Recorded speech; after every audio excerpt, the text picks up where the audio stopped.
ಮಹಾನಗರದ BVB ಕಾಲೇಜ್ನಲ್ಲಿ ನೇಹಾ ಹಿರೇಮಠ್ ಅನ್ನುವಂತ ವಿದ್ಯಾರ್ಥಿನಿಯನ್ನ ಫಯಾಜ್ ಅನ್ನುವಂತ ವಿದ್ಯಾರ್ಥಿ ಒಂದು ಚೂರಿಯಿಂದ ಒಂದಲ್ಲ ಎರಡಲ್ಲ 9 ಬಾರಿ ಚುಚ್ಚಿ ಅವಳನ್ನ ಕೊಲ್ತಾನೆ. ಅದು ಕ್ಯಾಂಪಸ್ ನಲ್ಲಿ ಅಲ್ಲೇ ವಿಸಿ ಚೇಂಬರ್ ಇರುತ್ತೆ, ಅಲ್ಲೇ HOD ಚೇಂಬರ್ ಇರುತ್ತೆ. ಇಷ್ಟೆಲ್ಲ ಇದ್ರೂ ಕೂಡ ಫಯಾಜ್ ಅನ್ನುವಂತ ವಿದ್ಯಾರ್ಥಿ ಹೊರಗಡೆಯಿಂದ ಬಂದು ಕ್ಯಾಂಪಸ್ ಒಳಗೆ ಬಂದು ವಿದ್ಯಾರ್ಥಿನಿಯನ್ನ ಹತ್ಯೆ ಮಾಡ್ತಾನೆ. ನಮ್ಮ ರಾಜ್ಯದ ಮುಖ್ಯಮಂತ್ರಿಯವರು ಸ್ಟೇಟ್ಮೆಂಟ್ ಕೊಡ್ತಾರೆ.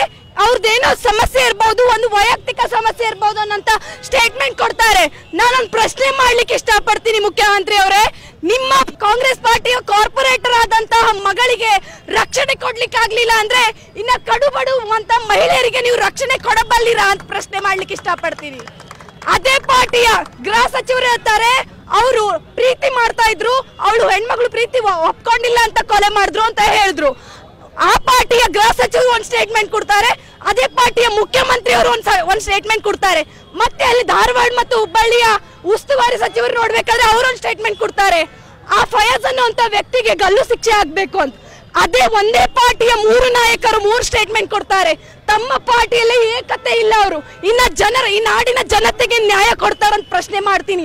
ಇದೇನ ಅವರ ಸರ್ಕಾರ? ಅವರಿಗೆ ನಾಚಿಕೆ ಆಗ್ಬೇಕು. ಇಂಥ ಸರ್ಕಾರ ರಾಜ್ಯದಲ್ಲಿ ನಡೆಸ್ತಾ ಇದ್ದಾರೆ, ಸುಳ್ಳು ಭರವಸೆಗಳಲ್ಲಿ ಕೊಟ್ಟು ಜನರಿಗೆ ಮೋಸ ಮಾಡ್ತಾ ಇದ್ದಾರೆ. ಮಹಿಳೆಯರಿಗೆ ದೌರ್ಜನ್ಯ ಉಂಟಾಗ್ತಾ ಇದೆ, ಮಹಿಳೆಯರ ಮೇಲೆ ಅತ್ಯಾಚಾರ ಉಂಟಾಗ್ತದೆ. ಅದ್ರ ಬಗ್ಗೆ ಯಾರೊಬ್ಬರು ತಮ್ಮ ಸ್ಟೇಟ್ ಪೇಜ್ಗಳಲ್ಲಿ ಸೋಷಿಯಲ್ ಮೀಡಿಯಾಗಳು ಹಂಚಿಕೊಂಡಿಲ್ಲ ಸರ್.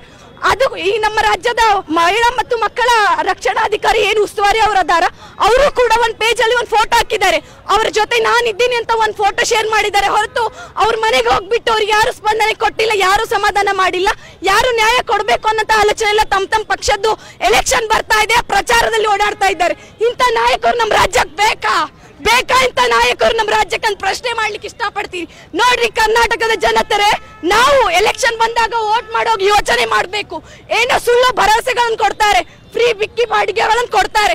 ನಮ್ಮ ಮಹಿಳೆಯರಿಗೆ ಸಂರಕ್ಷಣೆನೇ ಇಲ್ಲ ಅಂದ್ರೆ ಬಿಕ್ಕಿ ಭಾಗ್ಯಗಳನ್ನು ತಗೊಂಡು ಏನ್ ಮಾಡ್ಬೇಕು ಸ್ವಾಮಿ, ಏನ್ ಮಾಡ್ಬೇಕು? ನೋಡಿ, ಸಂರಕ್ಷಣೆ ಇಲ್ಲ, ಮಹಿಳೆಯರು ಹೊರಗಡೆ ಓಡಾಡ್ಬೇಕಂದ್ರೆ ಇಂತಹ ದೌರ್ಜನ್ಯಗಳು ಹೆಚ್ಚಾಗ್ತಾ ಇದಿವೆ. ಅಧಿಕಾರ ಚಲಾಯಿಸ್ಲಿಕ್ಕೆ ಆಗಿಲ್ಲ ಅಂದ್ರೆ ರಾಜೀನಾಮೆ ಕೊಟ್ಟು ಮನೆಗೆ ಹೋಗ್ಬಿಡಿ. ಅದನ್ ಬಿಟ್ಟು ರಾಜ್ಯದ ಜನರಿಗೆಲ್ಲ ತಪ್ಪು ದಾರಿಯಲ್ಲಿ ಕರ್ಕೊಂಡು ಹೋಗ್ತಾ ಇದ್ದೀರಿ. ಇಡೀ ರಾಷ್ಟ್ರದಲ್ಲೇ ಕರ್ನಾಟಕದ ಮುಖವನ್ನು ತಗ್ಗಿಸುವ ಹಾಗೆ ಮಾಡ್ತಾ ಇದ್ದೀರಿ.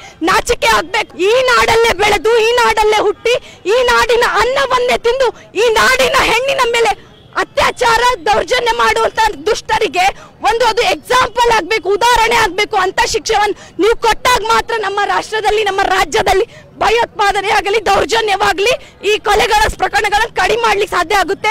ನಮ್ಮ ವಿದ್ಯಾರ್ಥಿ ಪರಿಷತ್ತಿನ ಆಗ್ರಹ ಒಂದೇ, ಆ ವ್ಯಕ್ತಿಗೆ ಸಾರ್ವಜನಿಕವಾಗಿ ಗಲ್ಲು ಶಿಕ್ಷೆ ಕೊಡ್ಲೇಬೇಕು. ನಮ್ಮ ಸರ್ಕಾರಕ್ಕೆ, ಇವತ್ತು ಕರ್ನಾಟಕದಲ್ಲಿರುವಂತಹ ರಾಜ್ಯ ಸರ್ಕಾರಕ್ಕೆ ನಾಚಿಕೆ ಆಗ್ಬೇಕು. ಮಾನ ಮರ್ಯಾದೆ ಇದ್ರೆ ಸಿದ್ದರಾಮಯ್ಯನವರೇ ನೇರವಾಗಿ ನಿಮ್ಮ ಮುಖದ ಮೇಲೆ ಹೇಳ್ತಾ ಇದೀವಿ, ರಾಜೀನಾಮೆ ಕೊಟ್ಟು ಕೆಳಗಡೆ ಬನ್ನಿ. ಒಂದು ವಿದ್ಯಾರ್ಥಿನಿ, 21-22 ವರ್ಷದ ವಿದ್ಯಾರ್ಥಿನಿ, MCA ಮೊದಲನೇ ವರ್ಷದಲ್ಲಿರುವಂತಹ ವಿದ್ಯಾರ್ಥಿನಿಗೆ 9 ಸಲ ಒಂದು ಮುಸ್ಲಿಂ ಯುವಕ ಚಾಕು ಹಾಕ್ತಾನೆ. ನೀವು ಅವನ ಪರವಾಗಿ ಮಾತಾಡ್ತೀರಾ? ನಾಚಿಕೆ ಆಗಲ್ವೇನ್ರಿ? ರಾಜ್ಯದ ಜನ ನೋಡ್ತಾ ಇದ್ದಾರೆ, ಯುವಕರು ನೋಡ್ತಾ ಇದ್ದಾರೆ, ಸ್ಟೂಡೆಂಟ್ಸ್ ನೋಡ್ತಾ ಇದ್ದಾರೆ, ನಿಮ್ಗೆ ಬುದ್ಧಿ ಕಲಿಸ್ತಾರೆ. ವಿದ್ಯಾರ್ಥಿಗಳ ಜೊತೆ ಬೆಂಕಿ ಆಟ ಆಡಬೇಡಿ ಸಿದ್ದರಾಮಯ್ಯನವರೇ. ಇವತ್ತು ವಿದ್ಯಾರ್ಥಿ ಪರಿಷತ್ತಿನ ಕಾರ್ಯಕರ್ತರು ಕಲಬುರಗಿ ನಗರದಿಂದ ಎಚ್ಚರಿಕೆಯನ್ನು ಕೊಡ್ತಾ ಇದ್ದೀವಿ. ಈ ಎಚ್ಚರಿಕೆಯನ್ನ ಸೀರಿಯಸ್ ಆಗಿ ತಗೊಳ್ಳಿ. ನನ್ನ ಭಗಿನಿ ಆಗ್ಲೇ ಹೇಳಿದಾಗೆ ಸಾರ್ವಜನಿಕವಾಗಿ ಆ ಫಯ್ಯಾಜ್ ಅನ್ನುವಂತ ಮುಸ್ಲಿಂ ಯುವಕನಿಗೆ ಗಲ್ಲು ಶಿಕ್ಷೆ ಆಗಲೇಬೇಕು. ಇದು ವಿದ್ಯಾರ್ಥಿ ಪರಿಷತ್ತಿನ ಆಗ್ರಹ.